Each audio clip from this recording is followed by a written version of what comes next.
सबसे बड़ा सौभाग्य तो ये है कि जो हमारे एसडीएम साहब आए हैं, जिस तरह एसडीएम साहब ये नहीं समझते मैं एसडीएम हूं, वाह भाई वाह, वाकई में वो तुरंत बेचारे खड़े हो जाते हैं, जनता की सेवा करने के लिए तैयार हैं। आरोप लगाना न लगाना अलग की बात है, लेकिन आरोप को सिद्ध करना, आरोप तो सबके ऊपर लगता है, उस आरोप को सिद्ध किया जाए। चाहे अगर मैं चोर हूं तो मेरी चोरी को साबित किया जाए, तब मेरे ऊपर चोरी लगा। तो परिवार में एक बड़ा भाई होता है, उस तरह ये कार्य कर रहे हैं, उनको ये नहीं मालूम होता किसी को ये एसडीएम है।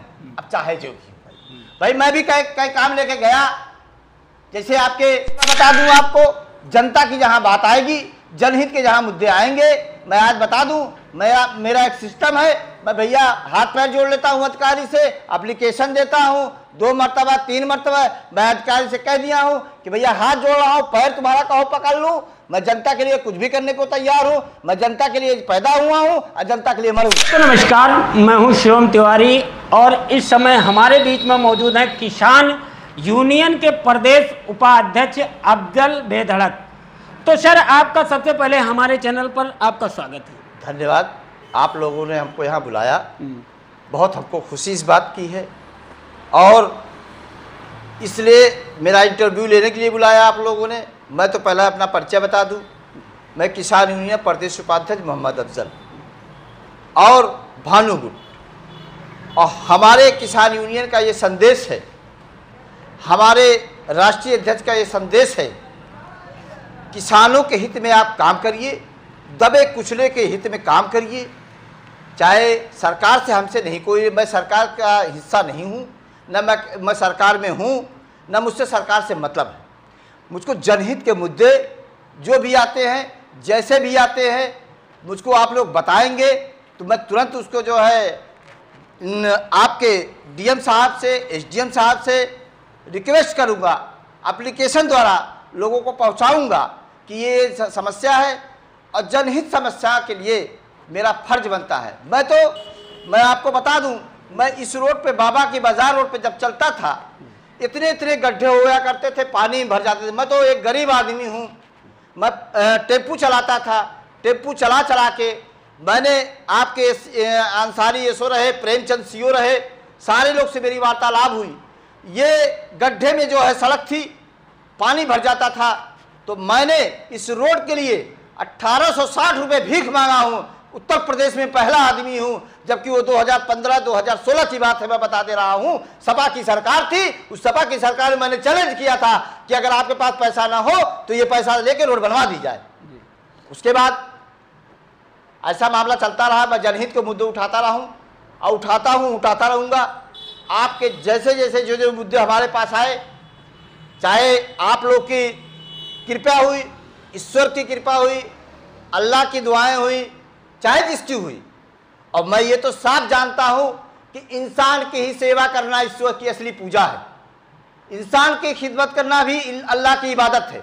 इंसान की ही सेवा कर ले जाओ, वही भगवान है, वही अल्लाह है।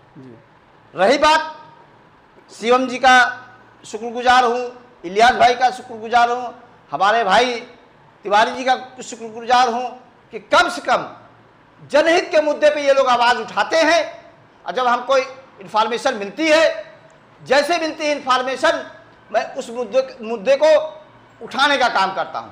मैं आपको बता दूं, मेरे अयोध्या जिले में, मेरे इस अयोध्या जिले का सौभाग्य है कि हमारे जिलाधिकारी भी बहुत अच्छे हैं, काम करने के लिए त्वरित तैयार रहते हैं।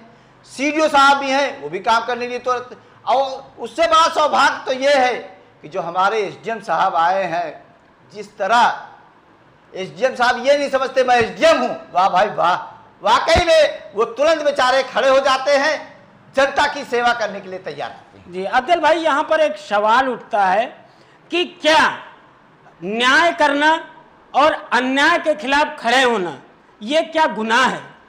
इसी पर अभी एसडीएम विकास धर जी के ऊपर एक स्पष्टीकरण नोटिस जारी हुआ है, जिस पर कई मुद्दों पर उनके ऊपर आरोप लगाए गए हैं। इस पर क्या कहना चाहेंगे? नहीं, आरोप लगाना न लगाना अलग की बात है, लेकिन आरोप को सिद्ध करना, आरोप तो सबके ऊपर लगता है, उस आरोप को सिद्ध किया जाए। चाहे अगर मैं चोर हूं तो मेरी चोरी को साबित किया जाए, तब मेरे ऊपर चोरी लगाए। भले से ठीक है, अच्छी बात है, आपने आरोप लगा दिया, लेकिन ईश्वर है, अल्लाह है, देख रहा है, अल्लाह से बढ़कर कुछ नहीं है। मैं तो कहता हूं क्या लेकर आए हो, क्या लेकर जाओगे, सब यहीं का ही रह जाएगा। आपको क्या लगता है किस प्रकार से हैं विकासधर दुबे? विकासधर दुबे ने जिस वक्त आपके रुदौली तहसील में जितना अच्छा काम कर रहे हैं, मैं तो बता दिया कि जिस तरह परिवार में एक बड़ा भाई होता है उस तरह ये कार्य कर रहे हैं। उनको ये नहीं मालूम होता किसी को ये एसडीएम है, अब चाहे जो भी भाई। मैं भी कई काम लेके गया, जैसे आपके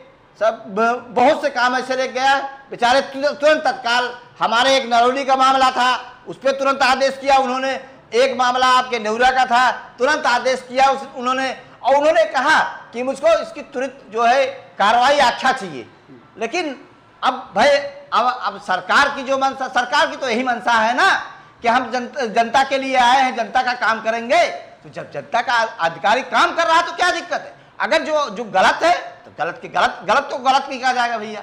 लगातार केंद्र में और राज्य में भाजपा की सरकार बनी हुई है, लेकिन फिर भी क्या ईमानदारी से कार्य करना मुश्किल हो गया है? इस पर क्या कहना चाहेंगे? ना, हम इस पे एक माननीय मुख्यमंत्री जी जब से उत्तर प्रदेश के मुख्यमंत्री बने हैं, ये तो सत्य है, माननीय मुख्यमंत्री जी की योजना लोगों तक पहुंच नहीं पा रही है। और लोगों, अब माननीय मुख्यमंत्री जो जिस तरह काम कर रहे हैं, मैं ये नहीं कह रहा हूं, और जनता के हित में जो इन्होंने काम किया है, भाई मेरी ये ख्वाहिश है लोगों से, चाहे इनके जनप्रतिनिधि लोग हों चाहे जो हों, माननीय मुख्यमंत्री जो योजनाएं लागू किए हैं उनको जनता तक पहुंचना चाहिए। केंद्र सरकार द्वारा और राज्य सरकार द्वारा आदेश किया गया है कि जीएसटी घटाई गई है, इससे किसानों को क्या लाभ मिला, इस पर क्या कहना चाहेंगे? नहीं, जीएसटी जैसे इन लोगों ने कम किया, पहले तो जीएसटी बहुत ज़्यादा थी, इन लोगों ने कम किया। भाई जीएसटी तो जो है इन्हीं लोगों ने लाए ना, कोई दूसरा थोड़ी लाया जीएसटी। अब इनकी सरकार है, दोनों जगह सरकार है, मैं किसी सरकार का पहलू नहीं हूँ, न मैं सरकार से मुझसे मतलब है। बस मेरा एक मेन उद्देश्य है, जनता का काम करो, जनता का राजस्व जाता है, जनता टैक्स देती है, जनता को सुविधा मिले। मैं बता दूं आपको, जनता की जहां बात आएगी, जनहित के जहां मुद्दे आएंगे, मैं आज बता दूं, मेरा एक सिस्टम है, मैं भैया हाथ पैर जोड़ लेता हूं अधिकारी से, एप्लीकेशन देता हूं, 2 मरतबा 3 मरतबा मैं अधिकारी से कह दिया हूं कि भैया हाथ जोड़ रहा हूं, पैर तुम्हारा कहो पकड़ लूं, मैं जनता के लिए कुछ भी करने को तैयार हूं, मैं जनता के लिए पैदा हुआ हूं और जनता के लिए मरूंगा। रुदौली विधानसभा में स्वास्थ्य सेवाएं काफी खराब चल रही हैं, इस पर क्या कहना चाहेंगे? नहीं, हमारे सीएमओ साहब जिस तरह कार्य कर रहे थे और कार्य कर रहे हैं, सीएमओ साहब ने, ये सत्य है कि जो अस्पताल रुदौली में 50 मरीज आते थे, 60 मरीज आते थे, आज लगभग अनुमानित 1000 के ऊपर पहुंच गए हैं। ओपीडी चेक कर लीजिए। और मेरे कहने पे मैंने तो उनको सब कुछ कह डाला कि आप सिर्फ जांच ही जांच करोगे, कि प्राइवेट अस्पताल को इन्होंने जांच करके बंद किया। मैंने कहा आपके यहाँ अगर सुविधा हो जाएगी तो प्राइवेट अस्पताल में आदमी क्यों जाएगा? तो इन्होंने कहा क्या चाहते हो? मैंने कहा ना आपके यहाँ हड्डी डॉक्टर है, न सर्जन है, न आपके पास बाल रोग विशेषज्ञ है। उन्होंने कहा ठीक है 15 दिन में आ जाएगा, लेकिन नहीं 15 दिन में आया। तो जो मैं बता दूं आपको, 22 दिन पे डॉक्टर उपलब्ध करा दिया गया है। उनका मैं आभार व्यक्त करता हूं और ये कहता हूं कि ऐसे सीएमओ वाकई में जो कार्य कर रहे हैं, या तो कार्य करने नहीं दिया जा रहा है, अब जिसकी जो इच्छा है भाई, या तो आदमी जबकि उन्होंने एक आदेशित किया, सारी जांचें मेरे कहने से सब जांच लग गई है, जांच पूरी हो गई है, जिसको जांच कराना हो, जो बाहर लिखेगा उसके खिलाफ कार्रवाई होगी, जो दवा बाहर लिखेगा उसके खिलाफ कार्रवाई होगी।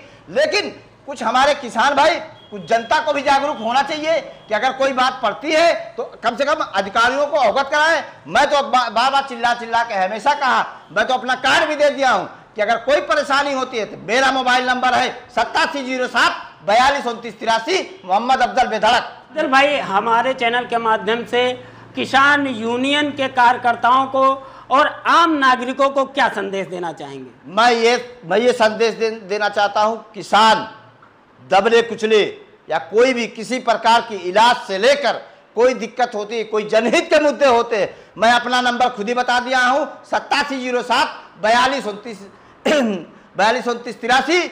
आप फोन करिए, आप मुझको बताइए, उसके बाद मैं आपकी समस्या को अधिकारियों तक पहुंचाऊंगा। मैं कोई जनप्रतिनिधि नहीं हूं, न मैं चुनाव लड़ा हूं, न मैं कोई वो हूं, लेकिन एक मेरी इच्छा है। मैं आज 20 साल से 22 साल से मैं पहला आदमी उत्तर प्रदेश का हूं कि बाबा बाजार उमापुर भेलसर के रोड के लिए 18,000 रुपये भीख मांगा हूं। आप तुलसी प्रधान ही बगल में पूछ लीजिए, सारे लोग 15-20 लोग थे, यही आप रामराज है, पूछ लीजिए, यही अपना टेम्पो पलट करके जब भरा जाता था अंसारी ये सो थे। मैंने कहा जब तक ये रोड बनेगी नहीं तब तक ये टेम्पो हटेगा नहीं। कहीं अफजल भाई हट जाओ, मैं सीज कर दूंगा। मैंने कहा सीज कर दिए, कुछ भी कर दिए, मुझको कोई दिक्कत नहीं, लेकिन जनता की आवाज है, रोड को बनाना पड़ेगा, या तो आप लिखित दिलवा दीजिए। उसके बाद उन्होंने आपके सपा की सरकार रही, उसी सपा की सरकार में मैंने कहा कि आप लोग कर क्या रहे हो, मैं इस रोड के लिए भीख मांगने जा रहा हूं। अनिल कुमार गर्ग डीएम साहब थे, उन्होंने कहा मैं भीख नहीं लूंगा, मुझको आप इसको आप तुरंत भेजिए, माननीय मुख्यमंत्री पास भेजिए। फिर मैंने उस पैसे को माननीय मुख्यमंत्री के पास भेजा। 2 महीने बाद 3 बार उसका टेंडर हुआ। उसके बाद रुपेश ओझा ने कहा मेरा पैसा फंसा हुआ है। उन्होंने कहा सीओ से बात करिए आप लखनऊ। मैंने सीओ से बात किया, कहने अफजल भाई 15 दिन में पैसा आ जाएगा, रुपेश ओझा के काम शुरू कर दें। तो रुपेश ओझा ने काम नहीं शुरू किया। मैंने कहा ठीक है 15 दिन वेट कर लीजिए। उन्होंने 15 दिन वेट किया, पैसा आया, काम शुरू। चैनल का धन्यवाद भी देता हूँ मैं, आपके चैनल माध्यम से मैं किसान को, जनता को, दबे कुचले को, लोगों को किसी प्रकार की समस्या को अवगत कराना चाहता हूं कि अगर कोई भी दिक्कत होती है, कोई भी परेशानी होती है, तो सत्ता इस बदनसीब भाई को या बदनसीब बेटे को या जो भी समझ करके याद कर लेना। अगर काम होगा तो हमारे किसान यूनियन के साथ जुड़ना। इसलिए हमारे किसान यूनियन भानुगुट के इस वक्त प्रदेश के एक राष्ट्रीय के हमारे रामेंद्र पांडे हैं, प्रदेश के महासचिव जो है रमेश त्रिपाठी जी हैं। बड़ा हमारे अयोध्या का सौभाग्य है कि प्रदेश स्तर के और राष्ट्र स्तर के हमारे किसान यूनियन के नेता यहाँ मौजूद हैं। और जो भी इस चैनल द्वारा जिसका भला होगा, आप लोग, मैं शुक्रगुजार हूं कि आप लोगों ने जनता के बीच में आवाज उठाने का काम किया, इसके लिए आपका धन्यवाद। मौजूद थे किसान यूनियन के प्रदेश उपाध्यक्ष अब्दुल बेधड़क जी। कैमरामैन के साथ शिवम तिवारी, जनहित समाचार, अयोध्या।